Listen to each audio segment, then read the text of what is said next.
사도 바오로의 고린도일서 말씀입니다. 형제 여러분, 아무도 자신을 속여서는 안 됩니다. 여러분 가운데 자기가 이 세상에서 지혜로운이라고 생각하는 사람이 있으면 그가 지혜롭게 되기 위해서는 어리석은 이가 되어야 합니다. 이 세상의 지혜가 하나님께는 어리석음이기 때문입니다. 성경에 기록된 대로 되어 있습니다. 그분께서는 지혜롭다는 자들을 그들의 꾀로 붙잡으신다. 또 이렇게 기록되어 있습니다. 주님께서는 지혜롭다는 자들의 생각을 아신다. 그것이 허황됨을 아신다. 그러므로 아무도 인간을 두고 자랑해서는 안 됩니다. 사실 모든 것이 다 여러분의 것입니다.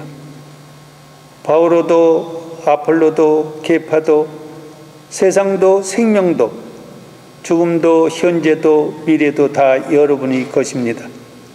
그리고 여러분은 그리스도의 것이고 그리스도는 하나님의 것입니다. 주님의 말씀입니다. 하나님 감사합니다.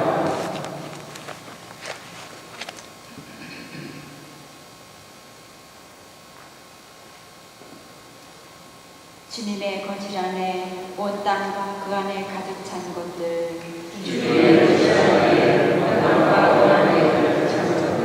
주님의 거실 안에 온 땅과 그 안에 가득 찬 것들, 온 이와 그 안에 사는 것들, 그분이 물 위에 세우시고 강 위에 붙이셨네.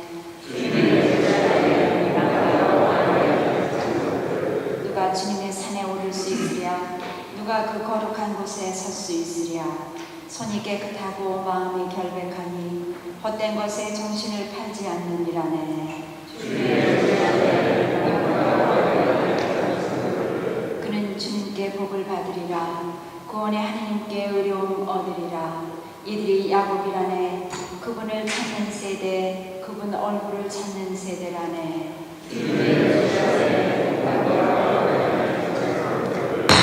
할렐루야. 주님이 말씀하신다. 나를 따라오너라. 내가 너희를 사람 낚는 업으로 만들리라. 할렐루야. 주님께서 여러분과 함께 루카가 전한 거룩한 복음입니다.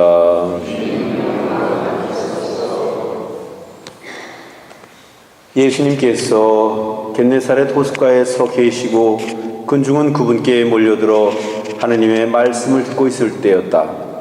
그분께서는 호숫가에 대어놓은 배 두 척을 보셨다. 어부들은 거기에서 내려 그물을 씻고 있었다. 예수님께서는 그 두 배 가운데 시몬의 배에 오르시어 그에게 무태서 조금 저 나가달라고 부탁한 다음 그 배에 앉으시져 군중을 가르치셨다. 예수님께서 말씀을 마치시고 나서 시몬에게 이르셨다.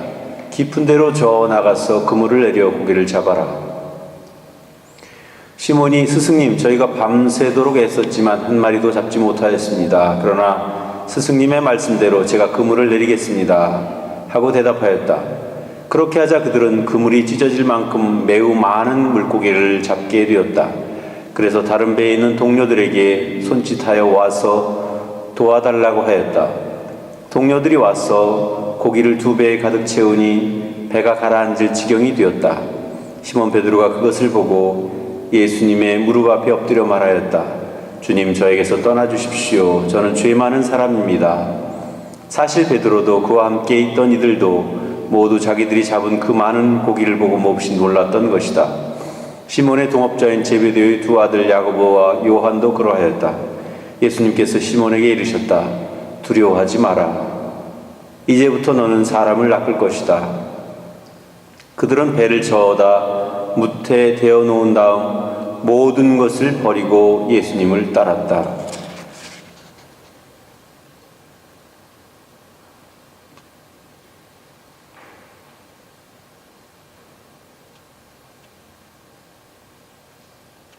주님의 말씀입니다.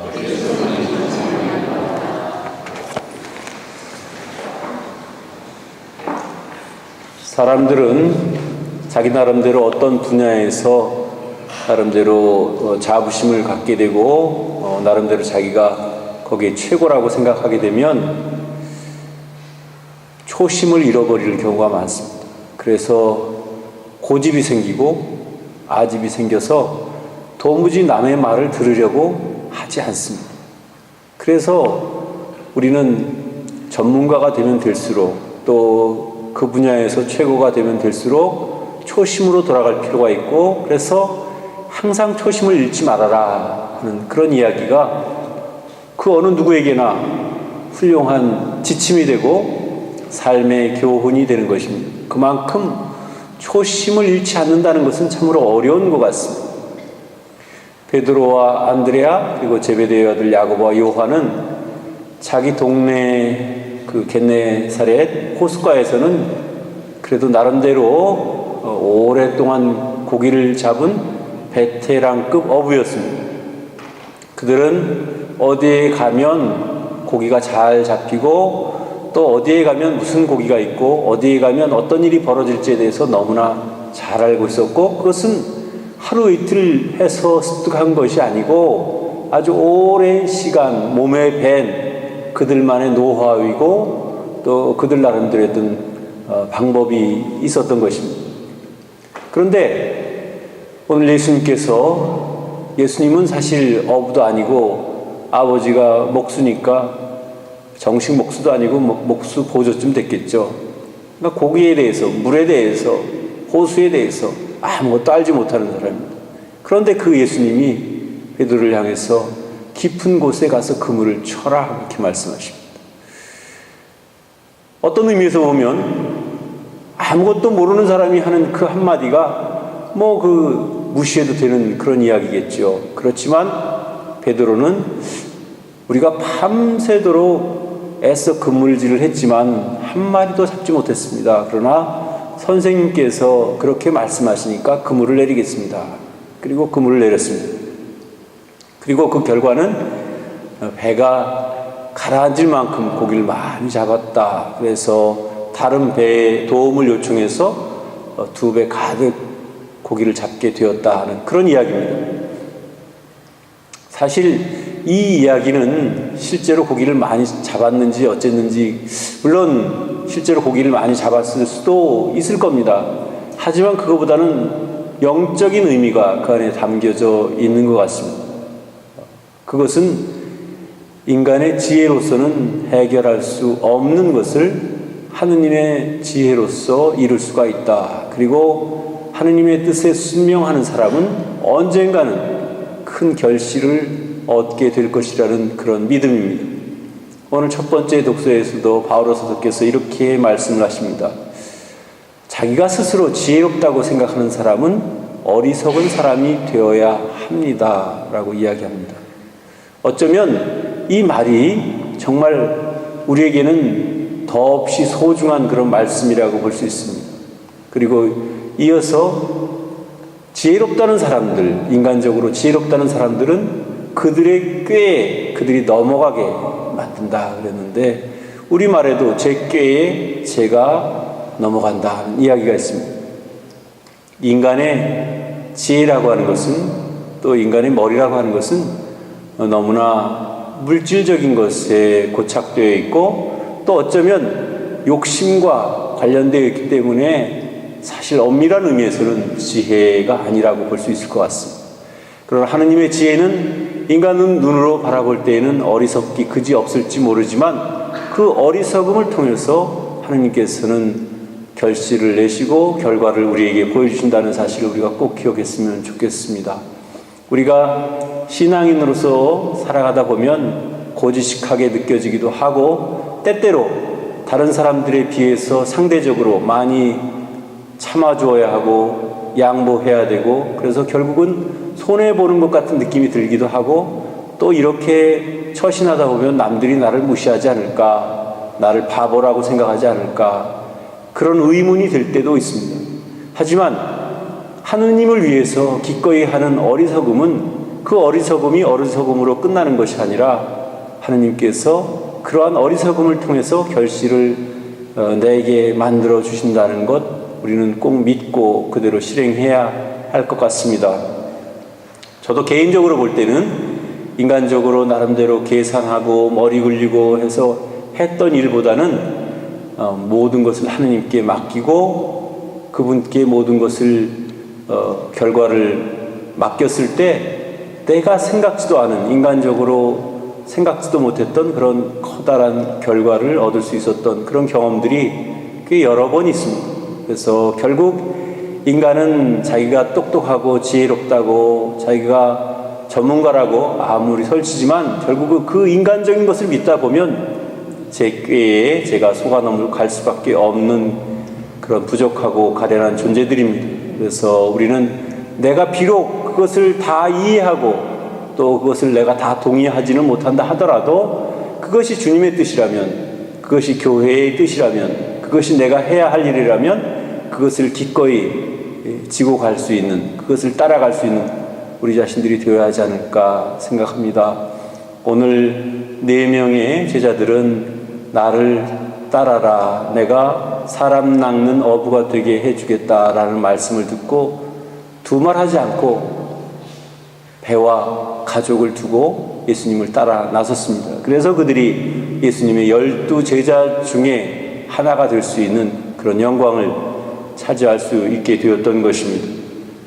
하나님께서는 우리에게 똑똑함을 원하지 않으시고 오히려 어리석음을 원하십니다. 그 어리석음을 통해서 하나님께서 많은 일을 해 나가실 수 있으리라고 믿습니다.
하늘